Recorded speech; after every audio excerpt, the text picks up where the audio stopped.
Good morning, children. We are beginning with the chapter number 1, crop production and management. First question comes in your mind. What is there in this chapter?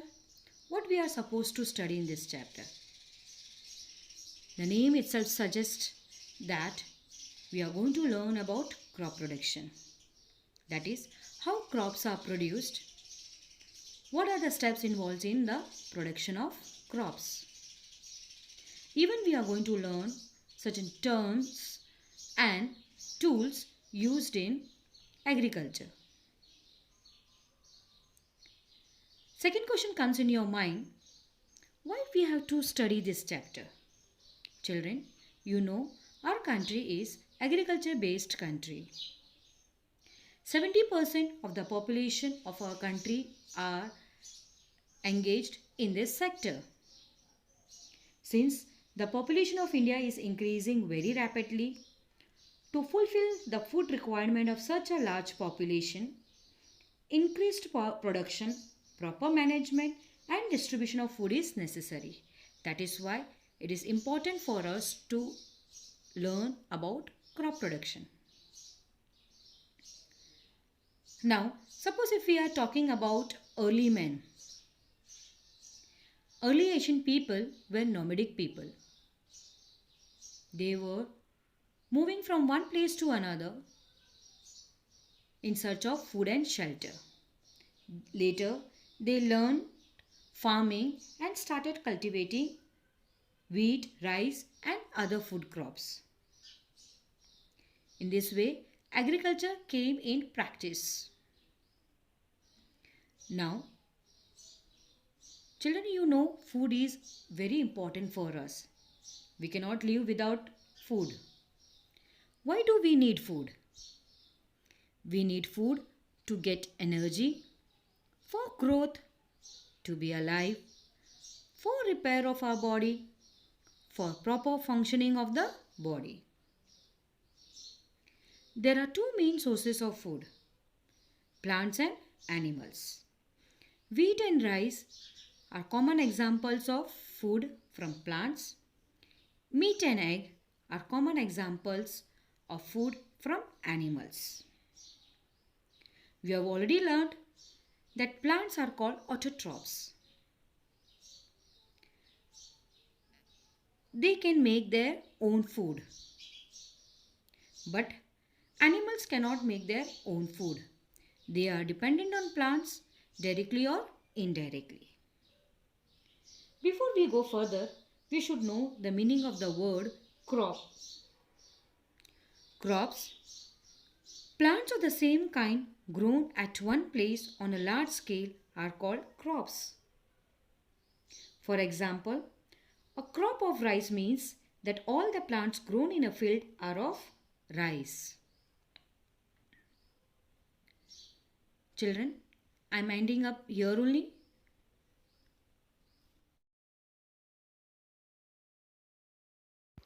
Good morning, children. Today we will continue with our bio chapter number 1, crop production and management. First term, agriculture. Agriculture is an applied science that deals with the mass production of crop plants and animals useful to human beings. In other words, the practice of growing plants and rearing animals on a large scale for food, fiber and other useful products is known as agriculture. Next is horticulture. It is a branch of agriculture that deals with the production of vegetables, fruits and ornamental, that is decorative plants.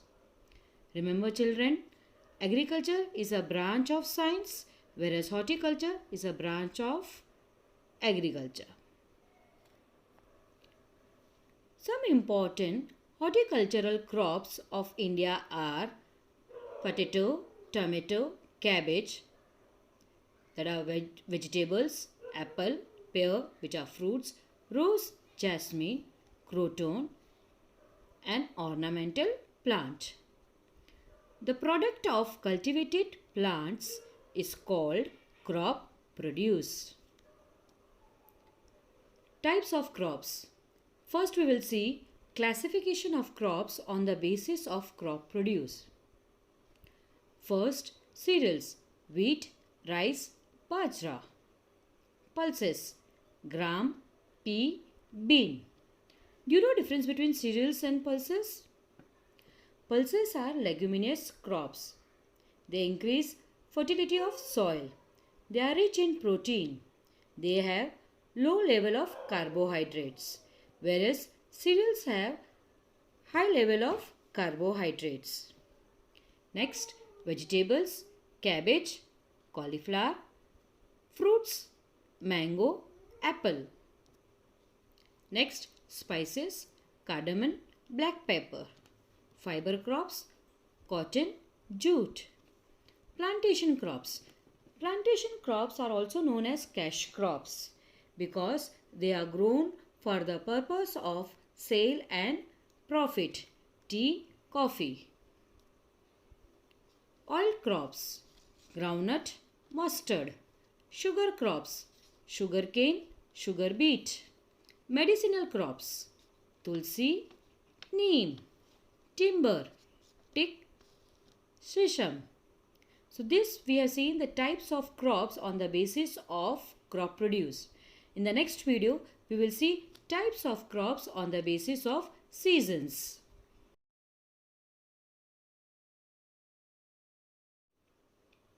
In India, the climatic conditions are varied. There is a lot of variation in temperature, rainfall and humidity from one place to the other. According to the seasons in which they are grown, crops are classified into two groups: Rabi crops, Kharif crops. The crops that are sown in the winter season are called Rabi crops. Rabi crops are sown at the beginning of the winter season, that is October or November, and harvested in March or April. Rabi crops do not depend on monsoon rains. Wheat, gram, pea, mustard, linseed are Rabi crops. The crops that are sown in the rainy season are called Kharif crops. Kharif crops are sown at the beginning of the monsoon season, that is June or July, and harvested at the end of the monsoon season, that is September or October. Kharif crops depend on monsoon rains because they want plenty of water. Rice, maize, soyabean, groundnut, coconut are Kharif crops. In order to raise a crop or to cultivate a crop successfully for food production, a farmer has to perform a large number of tasks in a sequence, one after the other. These tasks are known as agricultural practices. Agricultural practices are the activities in a particular sequence undertaken by farmers over a period of time to cultivate a good crop. These sequences of agricultural practices are: first, preparation of soil; second, selection and sowing of seeds; third, addition of manure and fertilizers; 4, irrigation; 5th, crop protection; 6th, harvesting; 7th, storage. It is very important for a farmer to follow this sequence.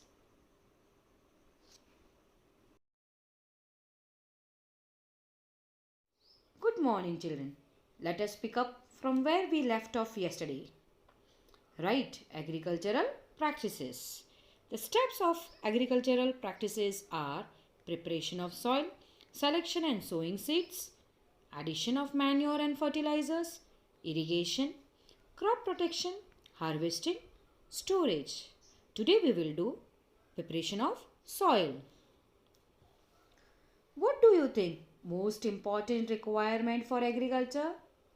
Soil. That's right. What is a soil? Soil is a substance in which there is moisture and nutrients for plants and animals to live in and grow. Soil may be defined as the upper thin layer of Earth's crust which serves as a natural medium for the growth of plants. But do you know that soil needs to be prepared for crop production? Soil is usually found solidified into hard chunks of soil mass. This soil needs to be softened and loosened. Why soil needs to be loosened up before cultivation? Let's see the answer. Preparation of soil. It is the first step of growing crops.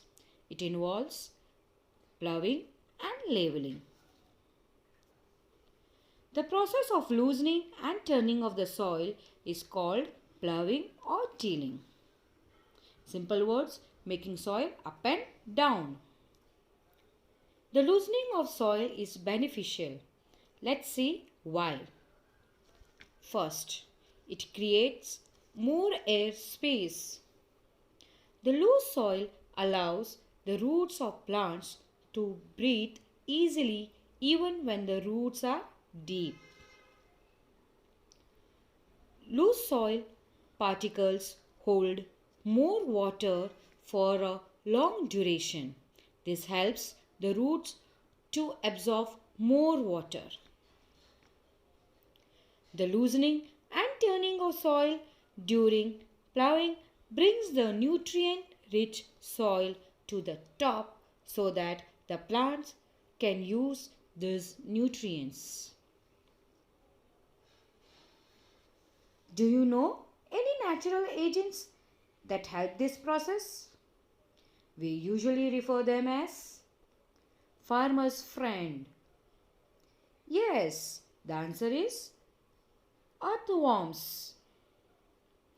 Earthworms also create more air space in the soil and brings the nutrients rich soil to the top.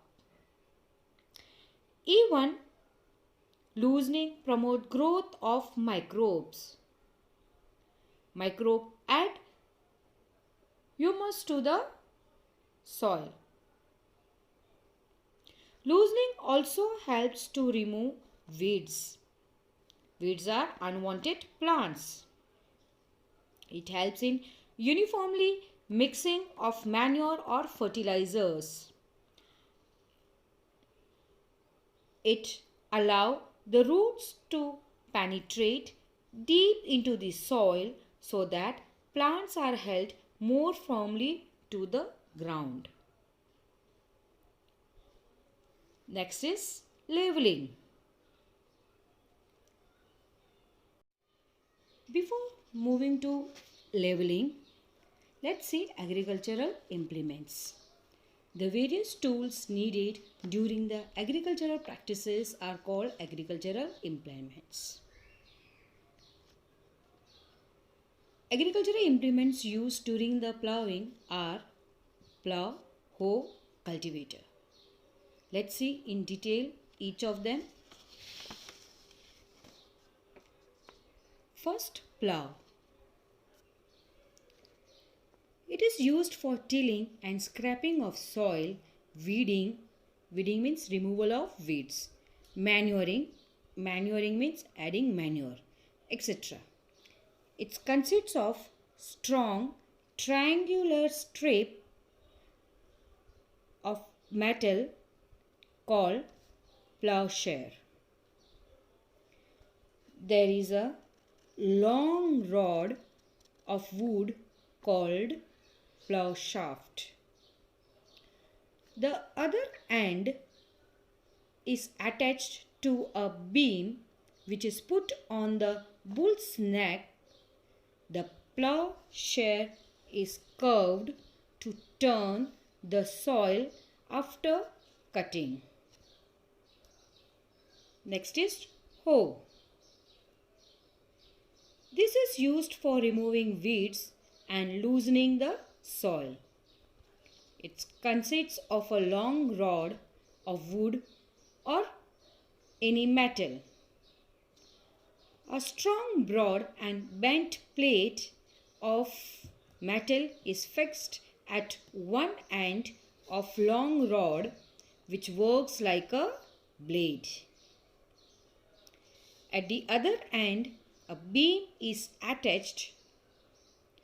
This beam is placed on the bull's neck. Third one is cultivator. The cultivator is a tractor-driven agricultural implement which is used for loosening and turning the soil in the fields quickly.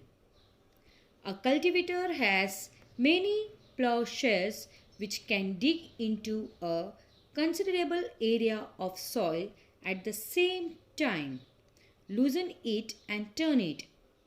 Due to this, many fields can be plowed or tilted in a short time by using a cultivator. In this way, the use of cultivator saves labor and time. Nowadays, plowing of large fields is done by using the tractor-driven cultivators.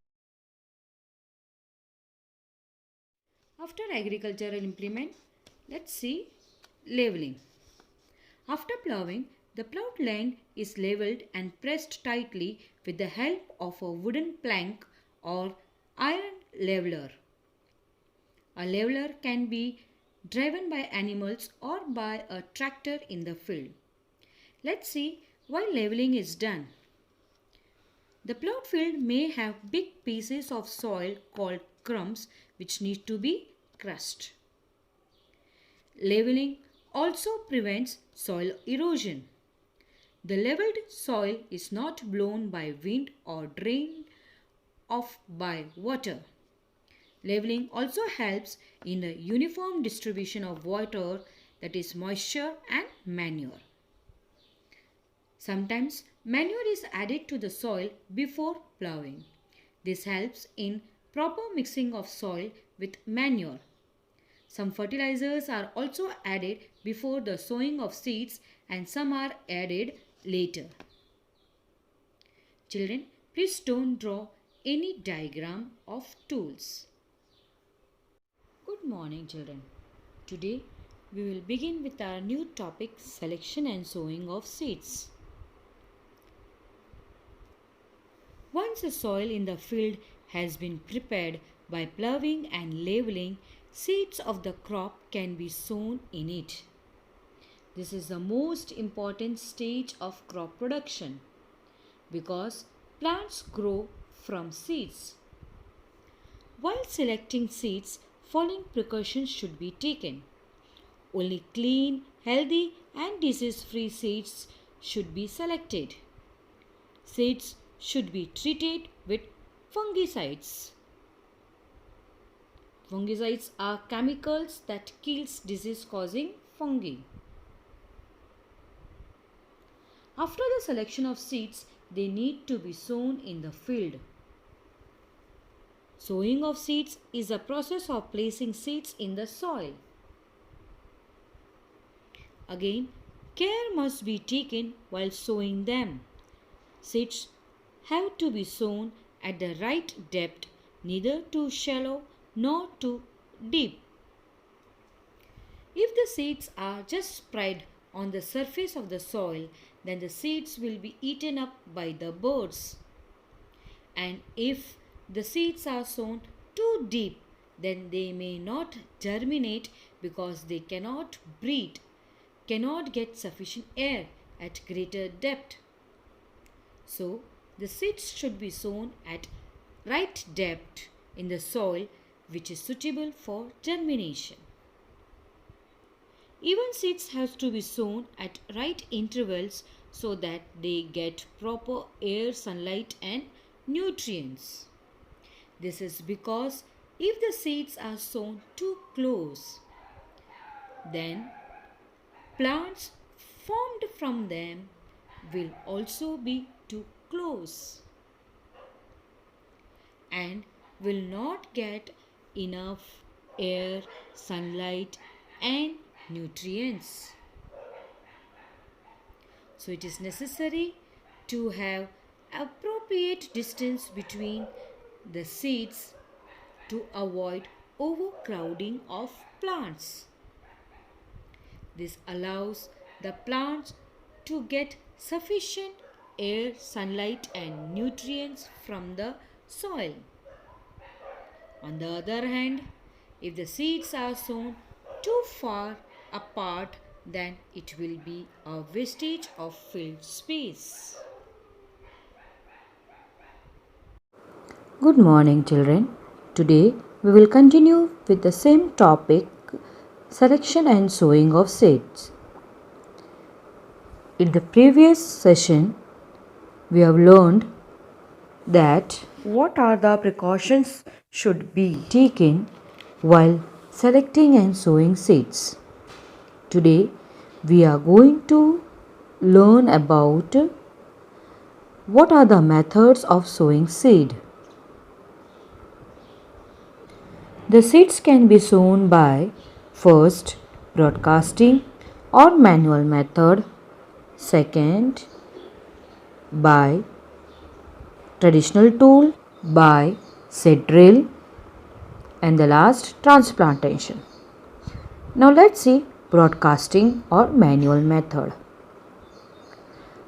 In this method, the seeds are scattered over the field by hand, as you can see it.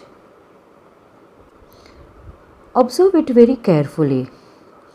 This method is not efficient because it cannot ensure proper spacing between seeds and also does not help to sow them at the right depth. In this manner, seeds are distributed unevenly, which may result in overcrowding. Due to overcrowding, growing plants may compete for the right amount of sunlight, water, and nutrients. Not only that, this method may not ensure that all seeds are sown at the correct depth.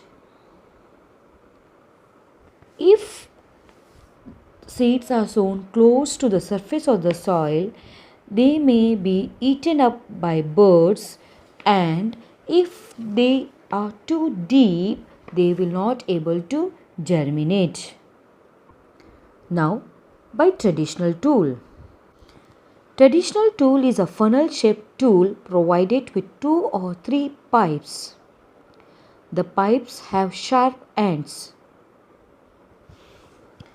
These ends go into the soil.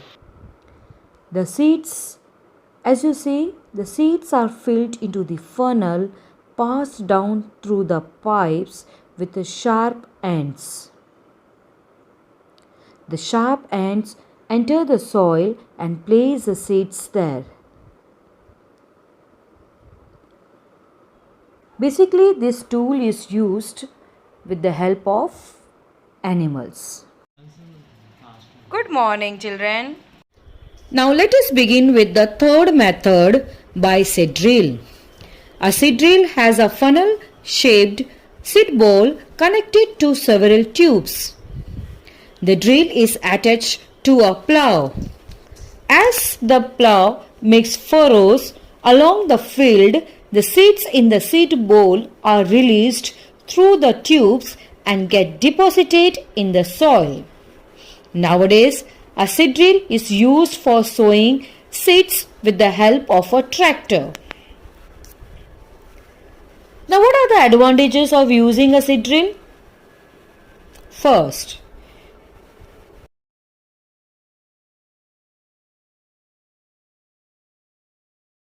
it sows the seeds uniformly at appropriate distances and depths, as you observe. It ensures the seeds get covered with soil after sowing. This prevents the damage caused by birds. It saves time and labor also. Transplantation. The process of transferring the seedlings from nurseries to fields is known as transplantation.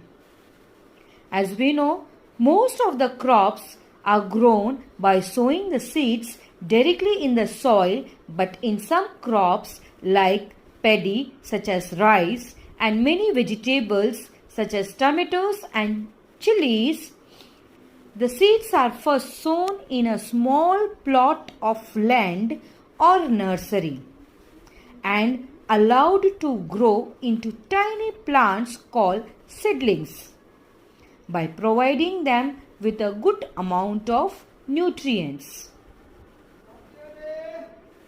After the seeds have grown into tiny plants called seedlings in the seed bed or nursery, only the healthy and the well-developed seedlings transferred to the regular field.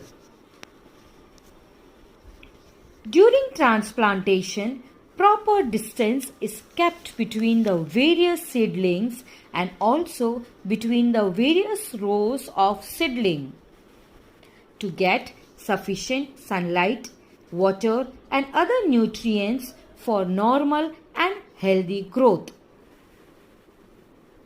The process of transplantation gives us many advantages over the direct sowing, which ultimately leads to an increase in the yield of crop. Let's see the advantages of transplantation. First, it helps in selecting and planting only healthy seedlings for the cultivation of crops. The bad seedlings can be rejected. This selection is, however, not possible when the seeds are directly sown in the soil. It allows better penetration of roots in the soil. It also allows the seedlings to be planted at the right spacing so that the plants may get uniform amount of sunlight, water and nutrients. Good morning, children. Today we will begin with the new agricultural practice topic, addition of manure and fertilizer. Plant needs nutrient for their growth. They get these nutrients from the soil. Continuous growing of crops make the soil deficient in certain nutrients and the soil loses its fertility. This causes the crop yield to start falling. Therefore, these nutrients need to be replenished from time to time. This can be done either by natural methods or by addition of manure and fertilizer. Now let's do natural method. The fertility of soil is restored naturally by first fallowing, second crop rotation, third mixed cropping methods. First we will do fallowing. In this method, land is left uncultivated for one or more seasons. During this time, the dead plants and animals get decomposed by the action of microbes in the soil. Thus, nutrients get added to the soil. In the next video, we will start with crop rotation. Good morning, children.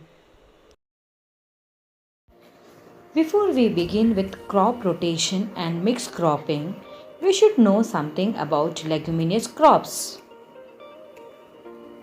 Crops require lot of nitrogen to make proteins.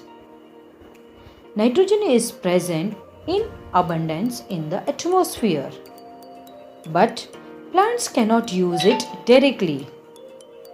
They need nitrogen in the soluble form, that is nitrites and nitrate. Pulses, peas, beans, groundnut are leguminous crops. The root nodules of leguminous plants have nitrogen fixing bacteria called rhizobium bacteria, which can directly convert atmospheric nitrogen into soluble form. Some of these nitrogen compounds are used by the leguminous crop for its own growth, and rest of nitrogen compounds are left in the soil. Thus, planting a leguminous crop increases soil fertility. On the other hand, cereal crops like wheat, maize, paddy are non-leguminous crops, which do not have the ability to convert atmospheric nitrogen into soluble forms. Keeping these points in mind, we will now describe crop rotation. Crop rotation is the method of growing different crops alternately on the same field. Understand with an example. When a cereal crop like maize crop is grown first, it takes away a lot of nitrogen from the soil for its growth and makes the soil nitrogen deficient. And next, when the leguminous crops like pulses or groundnut is grown in the same field, then the leguminous crop with its nitrogen fixing bacteria enriches the soil with nitrogen compounds and increases its fertility. And when another cereal crop like wheat is grown after that, then wheat can utilize this extra nitrogen from the soil for its growth. In this way, rotating different crops, leguminous and non-leguminous crops in the same field replenishes the soil with nitrogen naturally and leads to increase in the crop production. Now mixed cropping. In this method, two or more crops are grown together in the same field. The crops are selected as such that the nutrient requirement of one crop is fulfilled by the other. A cereal crop like maize is grown with a legume crop like pea. The maize is benefited as the soil is rich in nitrogen because of the legume. Good morning, students. Today we will begin with manure. Addition of manures and fertilizers. Use of manures or fertilizers is called manuring. They increase the fertility of the soil. First, we will do manures. Manures are organic compounds rich in nutrients obtained by the decomposition of plant and animal waste by microbes. Manures are natural fertilizers. Crop and vegetable residues, cow dung, sludge, etc. make a good manure. We will do two types of manure, compost and green manure. First, compost. Compost is prepared by the decomposition of farm and domestic organic waste materials like animal excreta, sewage waste, weeds, dry leaves, etc. in a compost pit. The process of producing compost is called composting. Composting is a biological process in which microbes decompose the organic matter present in organic waste materials to produce manures. Compost is rich in organic nutrients but not in some essential nutrients like nitrogen, phosphorus, and potassium. Green manure. Some crops like sunham or susbania are grown in field before sowing the seeds. They are then plowed back into the soil when seedlings are young. These plants decompose in soil and increases soil fertility. Even green manure crop supplies organic matter as well as additional nitrogen, particularly if it is a legume crop due to its ability to fix nitrogen from the air with the help of its root nodule bacteria. They also provide protection against soil erosion. Next session we will do fertilizer. Good morning students. We will begin with the topic fertilizers. Fertilizers are human made chemical substances which are rich in one or more nutrients like nitrogen, phosphorus, and potassium. Fertilizers are produced in factories. Let's see some examples. First, nitrogenous fertilizers. They have specific nutrient nitrogen. Example, urea, ammonium sulfate, sodium nitrate. Next, phosphatic fertilizers. They have specific nutrient phosphorus. Example, superphosphate, ammonium phosphate. Third, potassic fertilizers. They have specific nutrient phosphorus. Example, potash, potassium sulfate. Next, complex fertilizers. They are combination of two or more nutrients. Example, nitrophosphate and urea ammonium phosphate. Fertilizers are soluble in water and thus are easily absorbed by the plants and increase the crop yield. Fertilizers are usually applied either by spraying using a sprayer or through irrigation canal. Now, advantages of manure.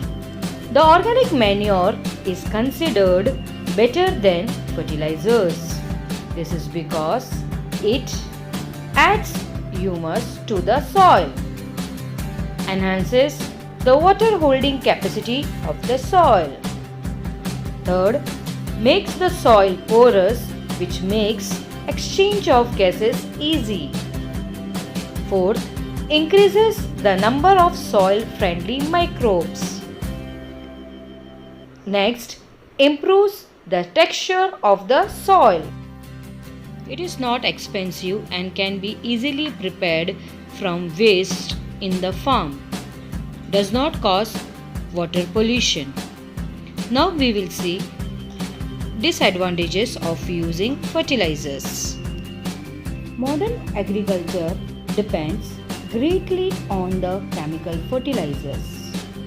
Excessive use of fertilizers greatly increases the crop yield, but when fertilizers get washed off through irrigation and rainfall, they reach the water bodies like rivers and lakes, which causes water pollution.